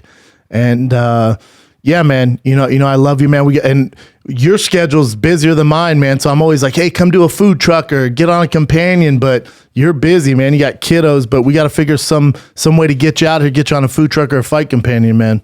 Dude, I would love to do a companion or a food truck. I was waiting for you guys to give sneakers to every guest before I did the food truck thing. And now that you're giving sneakers away, I think I'll make the plunge. No, but dude, next time we're at the top of my list, the next time I get to Southern California, and keep up the great work. I'm ingesting everything you guys are doing. And I appreciate you having me, my man. Thank you, brother. Appreciate it, man. Have fun this Saturday. Say what's up to Kenny for me, man. Kenny Florian, I miss that guy. Me and him used to do a lot of work out here. Then he moved during the pandemic, so all my friends have left me, man. So tell Kenny I said what's up, man. All right, buddy. Keep up the good work. Thanks again for having me. We'll talk soon. All right, brother. Talk later. All right, Jim, what do you got? How great is Jon Anik? He's the best, dude. One of my favorite people in all of sports. And the best at his job, too. He's incredible. So he doesn't mess up at all. Never mess up. He was saying Makhachev's name different, and he definitely knows. But I was like, or something like that. Yeah. I mean, I would get fired from the UFC just because I struggle with names, especially all the Dagestanians. I know it's getting tougher and tougher these days. Oh my god, dude, we're gonna have to adapt. Yep. We're gonna have to adapt. Just call him Khamzat. He would give his whole name. Like, all right, quit trying to flex on me, dude. Or just that daddy, like you said. And then Makhachev, he's saying his certain, like, I forget. Makhachev or something like that. Makhachev, I thought. Yeah. All right, dude. Be cool, man. All right, Jim, what do you got? All right, first one is, this is Israel Adesanya on his YouTube channel. He was watching the London fights, and then he noticed that Darren Till jumped on the cage with Tom Aspinall. So this is what he said. No one ever taps from a straight arm ball. Wow. Oh, sit down, buddy. It's not your moment. Get the fuck off. He's not one in a while. Let him enjoy it.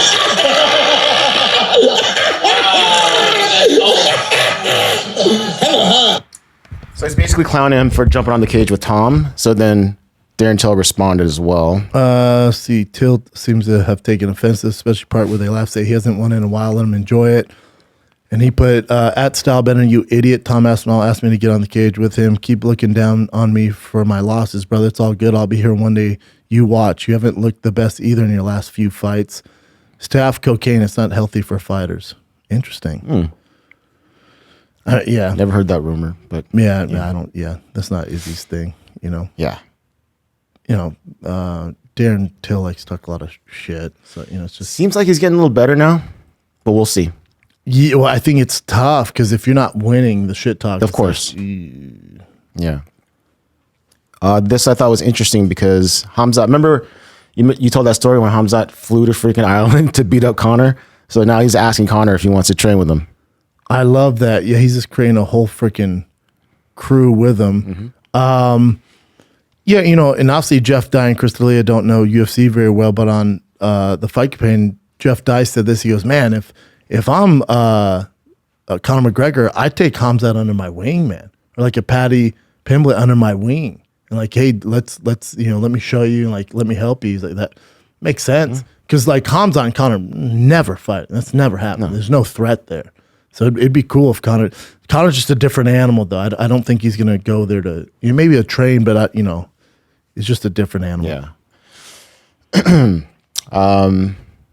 Okay, this is also kind of weird. So Sean Strickland, for some reason, he has beef with Khalil Rountree, and he went off on him on his Instagram, I believe. Really? So we had Khalil Rountree on Food Truck. It airs on Wednesday. So the Food Truck with Khalil Rountree, you'll see he's just a great freaking dude. Yeah, man. that's one of my like favorite people. Across the board, everyone says he's great. So for Sean Strickland. He goes, "You guys have no idea who this man is. I'm telling you, if you met him, you would absolutely hate him." I disagree with that. You want to hear some of Last time it? I sparred Rountree, I bled him up while laughing the entire time. That was the last time he sparred me. Even apologized just because he was a decent body. He still wouldn't. All right, go ahead. Rountree, because clearly you guys have no idea who the fuck this man is, and I'm gonna explain to you who this man is. And all you little bitches saying, "Oh, we'll go spar him."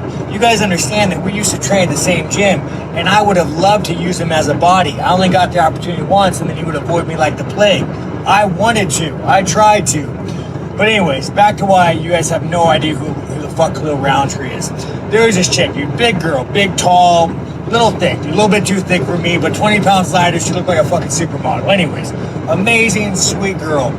Khalil walks up behind her to like show her move, and she makes like a sexual harassment joke. And it was fucking hilarious. I laughed, the gym laughed, and then Khalil fucking snaps on her. I'm like, dude, like this is like a sweet girl, like she's fucking joking, calm down. Anyways, second incident.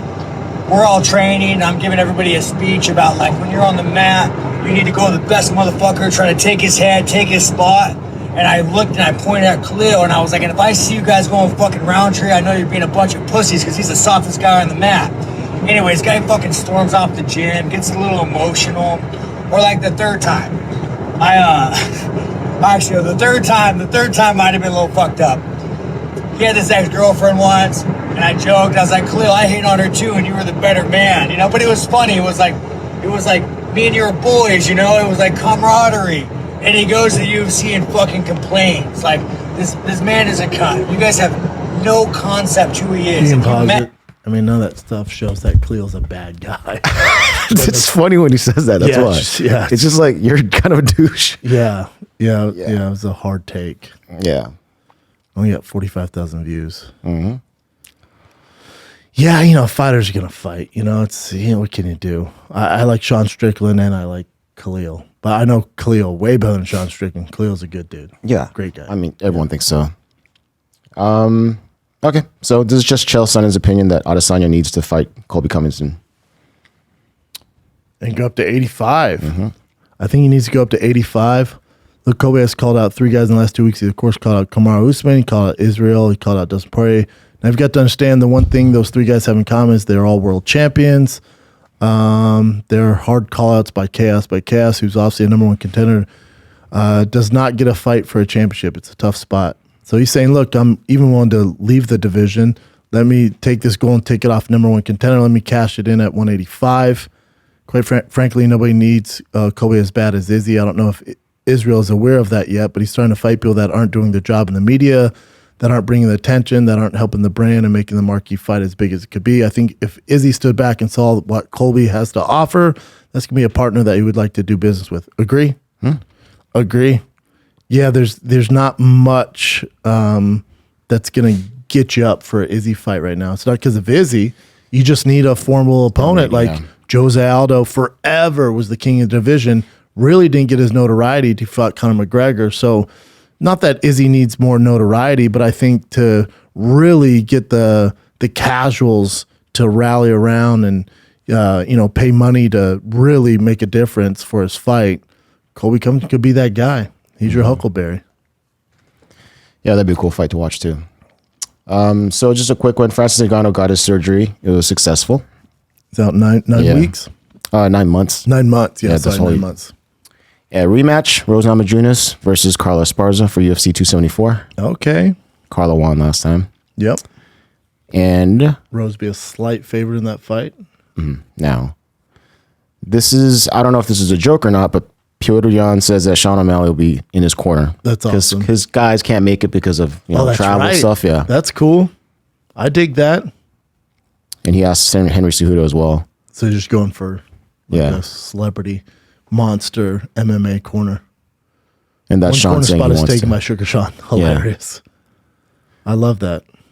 You already talked about Arnold Allen versus Cater, right? With Jon Anik. Yeah. Okay. Love that fight. Yeah. Because I can't hear the broadcast, so I didn't know he called Calvin Cater out. That is a freaking fight, man. Do you know this guy, Casey Leiden? He works for MMA Fighting. He's also married to Esterlin, that photographer. Yeah, great guy. So he's been with MMA Fighter for a long time. He's like 44 years old. He had his first MMA fight, and he won. So he what he did is he did my boy Rich Chow's thing, where that one. Yep. Bullies, or what's it called? I think he's called Ulta now. Okay. They changed the name, but it's from it was from something Wimps to Wimps to Warriors. Wimps to Warriors. What they changed it to Ulta. Mm-hmm. So what this program does is you do a 20-week fight camp with like a major gym. Yeah. Like some of the biggest gyms, like for us, John Kavanaugh, Greg Jackson. You go to actual camps. You get 20 weeks.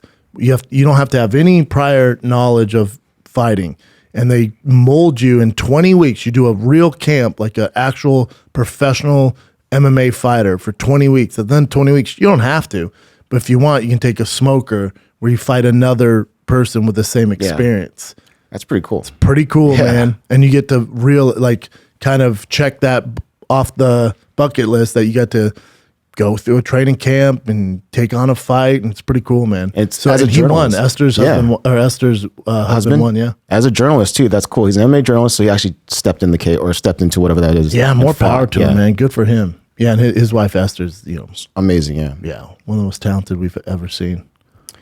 All right, so we have some fights. We have UFC and one championship. Yeah, so you have a fight night in Columbus, Ohio, and Jon Anik built that guy's up for you. Broke it down a little bit. You got Daukaus and Daukaus. Yeah, you got Chris Daukaus and Curtis Blaydes for your main event.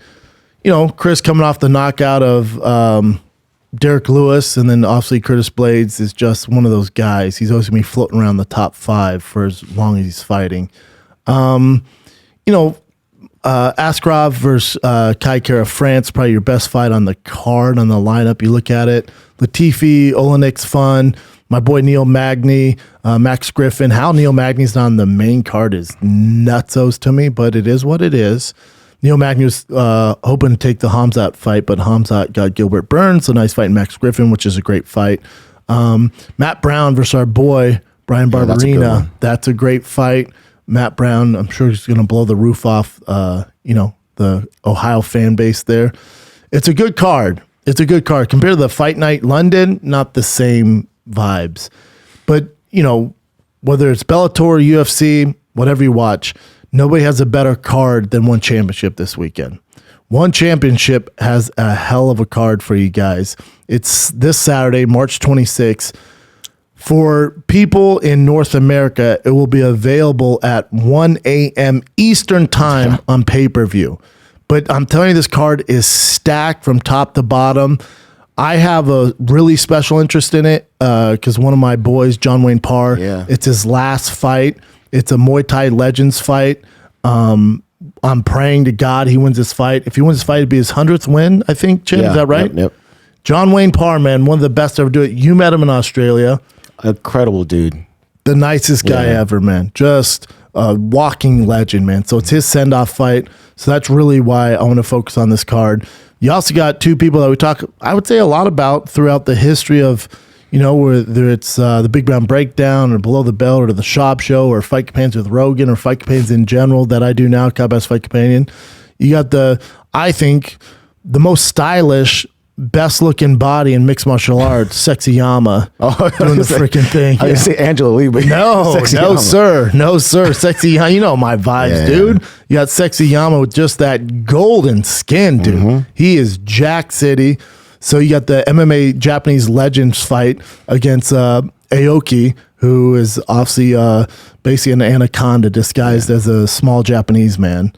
And then you also got Rodtang versus DJ, who obviously DJ is considered one of the best, if not the best, mixed martial artists of all time. And DJ's over that one championship. What's great about this fight is there's no judges, so there's not going to be a decision. So it's 4 rounds, and they're in MMA gloves the entire time. But the first round, the gentleman that he's fighting, Rodtang, is literally you got to look this guy up. He is a complete monster. Might have the best chin you've ever seen. I saw him get head kicked and just look at him. Yeah, he puts his hands down. He's the most entertaining fighter that you've ever seen, dude. He just puts his hands down and goes to work. You can see it on YouTube. It's almost at 10 million views. Rodtang's most savage moments. It's insane, dude. He just this little monster. So clearly Muay Thai's his thing. He's an absolute complete monster when it comes to Muay Thai. So he's fighting Demetrious Johnson, DJ. So what they're doing is the first round is just Muay Thai with MMA gloves on. The second round is MMA. The third round is Muay Thai. The fourth round is MMA. And there's no judge's decision. It's just, I guess, a draw if nobody gets finished. With my mixed martial arts experience, I would be willing to bet that DJ finishes him in the second round. I think he chokes him out in the second round. I think he takes him down, chokes him out. And I know Rodtang, he's doing some jiu-jitsu and wrestling in Thailand and stuff like that. You're literally messing with the best to ever do it as far as from striking to wrestling to grappling. There's not enough hours in the day to make up the difference of trying to adapt to that grappling. I think DJ gets a submission victory. I'll say rear naked choke or armbar in the second round. I do think that first round is going to be a bit of a demon for him to get out of. But I do think with his footwork, his movement, he can move enough where he doesn't get finished. But come that second round, all he has to do is get a leg, and it's over. So I think DJ wins that fight by submission second round. But that fight is so interesting. And honestly, the best fight in the card is the Atomweight Championship, the women's Atomweight Championship, the one championship, Adams Championship against Angela Lee. And I think the best name in mixed martial arts combat sports, Stamp Fairtex. So you're showing Angela Lee right now, who is a complete demon. I think her dad was an anaconda. Her freaking jiu-jitsu is second to none. She's not bad on the feet at all. She can obviously carry herself on the feet, but really her kind of specialty, what makes her the outlier, is her jiu-jitsu. And also not mad, easy on the eyes as well. Very pretty. Super marketable. And also has that mom power as well, has the mama power.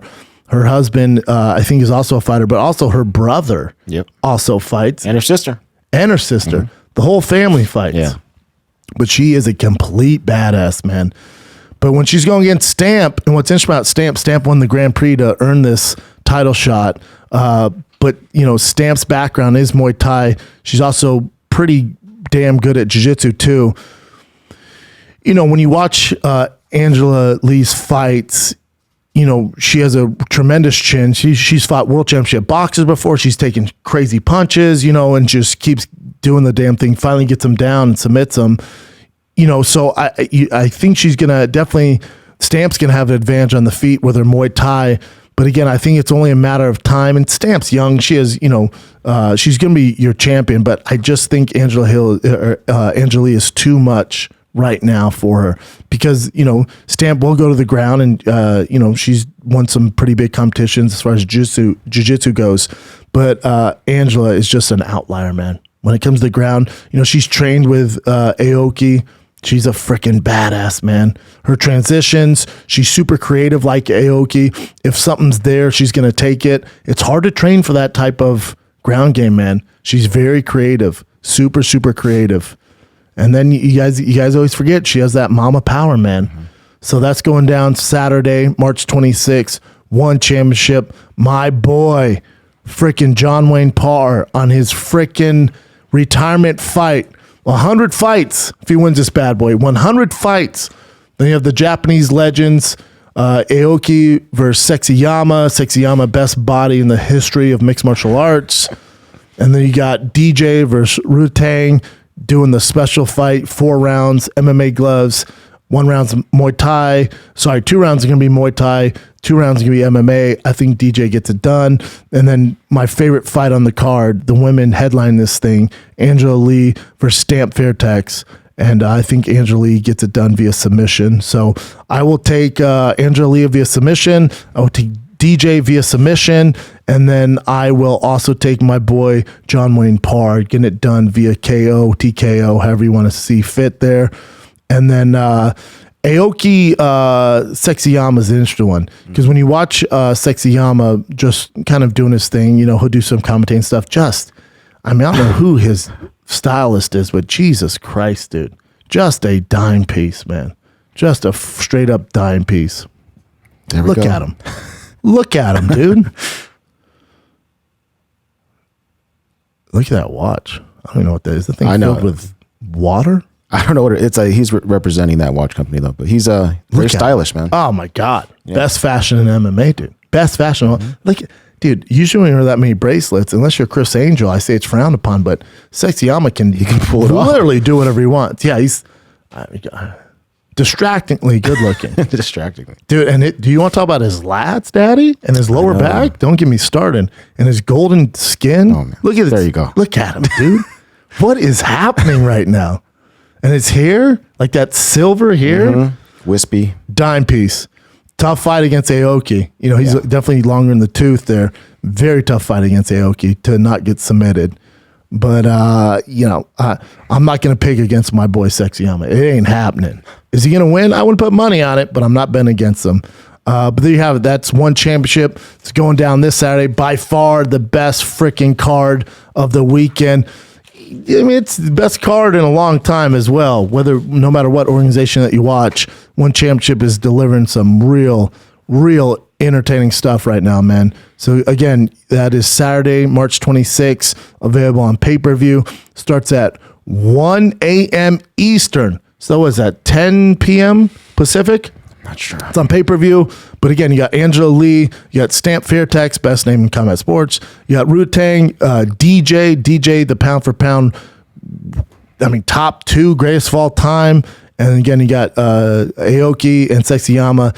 And then we kick it off with my boy, John Wayne Parr, going for his 100th win. You guys owe it to him to tune in to watch John Wayne Parr in his send-off fight, man. So enjoy those fights. One Championship pay-per-view.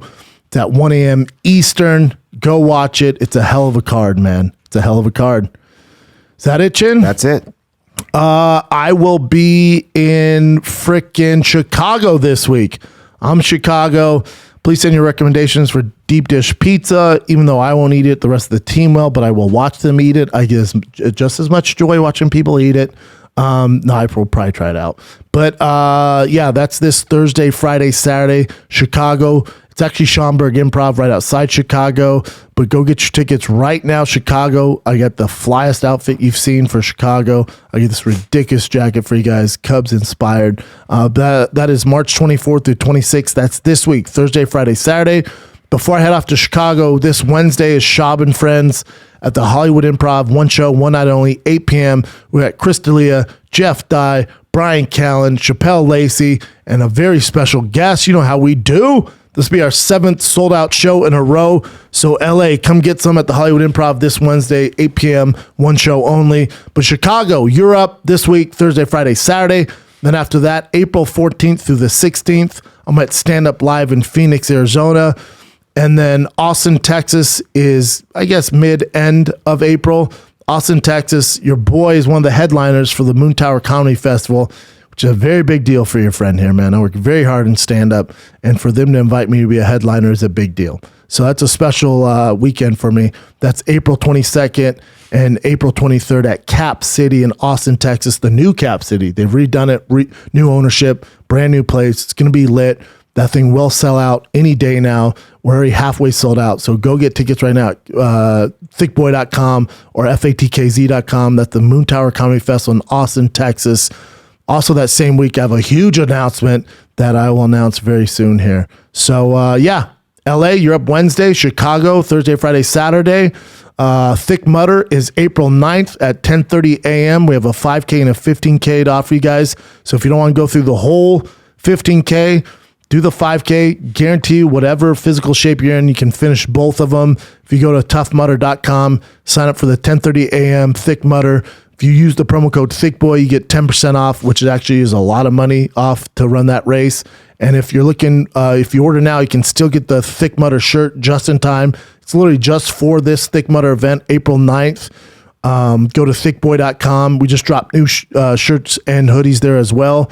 You guys have seen me wearing them. It's the dark blue, the black, and the Kelly green Thick Boy hoodie. But the Thick Mutter tee is available right now for you guys. Go to thickboy.com, toughmutter.com, and click on the 10:30 a.m. race April 9th in San Bernardino, California. And come run with the boys, man. The whole squad will be there, man. It's one of my favorite things to do on this planet. So come on out. It's a grand old time. Chicago, see you this week. Thank you guys for watching. Shout out to Jon Anik, one of my favorite people in the business. And that's it, man. Stay safe. Be nice to each other. Have fun. Stay thick. Chicago, see you soon. I'm out.